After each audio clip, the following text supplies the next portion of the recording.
The opening salvo of the American Revolution. While technically untrue, this phrase has been used many times to describe the Battle of Alamance. The incident was one of many that fed powder into the revolutionary keg soon to be ignited at Lexington and Concord. Regardless of its involvement in the American Revolution, it is most certainly important to the history of our state. My goal today is to provide a timeline, including what led up to the battle, what the battle encapsulated, and the aftermath that followed once the shooting stopped. We begin in 1764 with the formation of what would come to be known as the Regulator Movement. Known initially as the Mob, the Regulators formed out of groups from Anson, Orange, and Granville counties.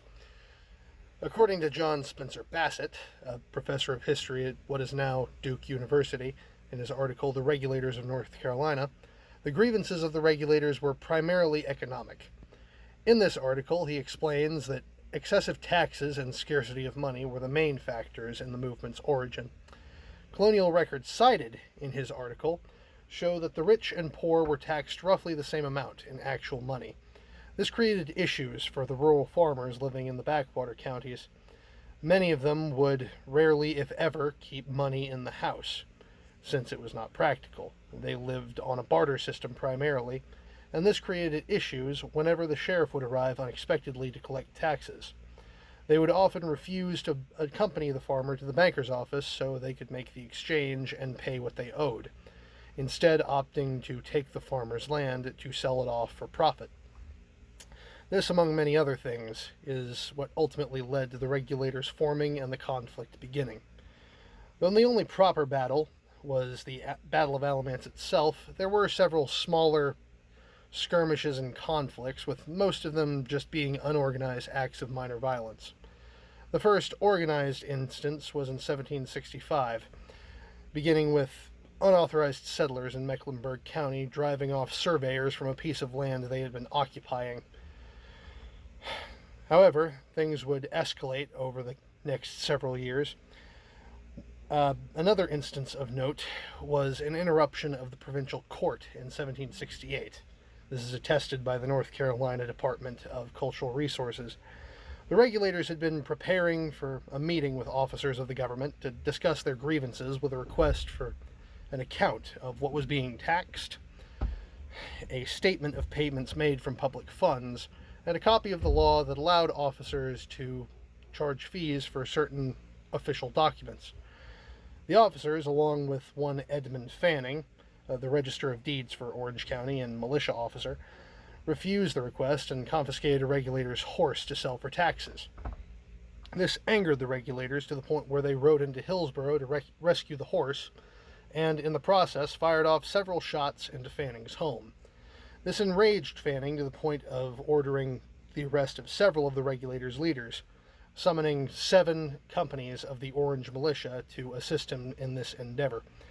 Unfortunately for him and the officers, the citizens of Orange County were far more sympathetic to the Regulators than they were to Fanning and the officers, and they did not turn out in anywhere near the amount that Fanning and the officers had hoped.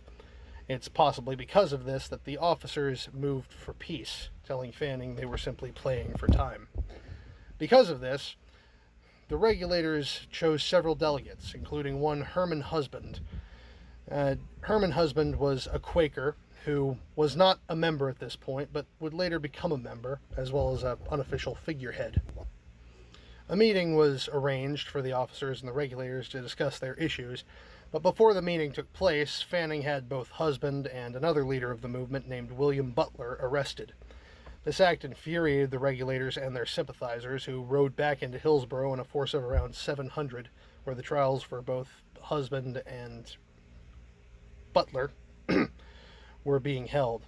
They proceeded to break up the court, vandalize the courthouse, and severely beat several officials, including Fanning. They then went on to burn down several buildings, as well as loot others, including Fanning's own home, which they burned to the ground.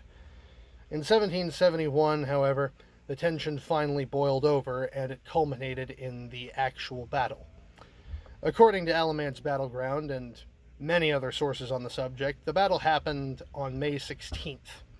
At around 8 in the morning, the governor of North Carolina at the time, William Tryon, in command of approximately 1,000 militiamen, rode into the field now immortalized as Alamance battleground.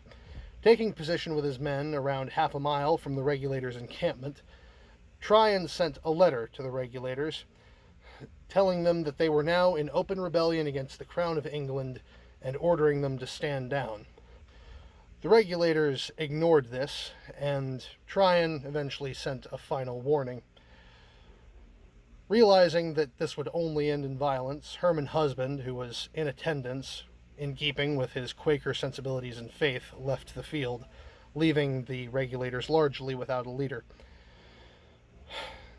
Eventually, the Regulators responded to the second letter Tryon sent, asking for hostage exchange.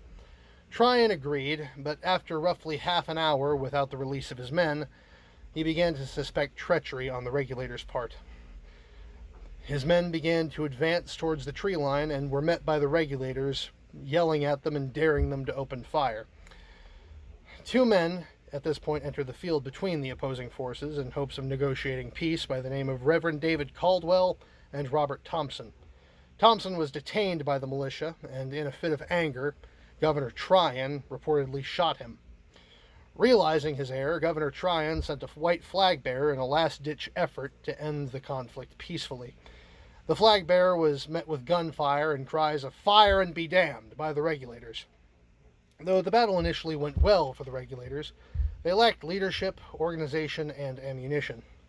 And after about 2 hours, a second flag bearer was sent by Tryon, while a Regulator by the name of Patrick Muller called for a ceasefire.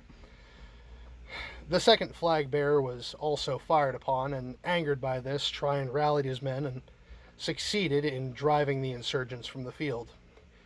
The aftermath of the battle is disputed, with Governor Tryon claiming 9 dead and 61 wounded among his militiamen. The number is disputed, with an actual estimate by various historians falling between 15 and 27 dead among Tryon's men. The number for the Regulators is less controversial. According to Volume 2 of Williamson's History of North Carolina, it places the casualties at 9 dead and anywhere up to 200 wounded within the Regulators' ranks. Tryon took 13 prisoners, 7 of which would ultimately be executed, and issued a pardon to many others on the condition that they swore fealty to the crown. Though a loss, there is a truth that cannot be denied.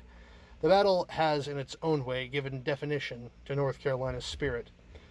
The battle was not part of the Revolutionary War, but sentiment of dissatisfaction remained, culminating in North Carolina eventually joining the other colonies in the war for our freedom.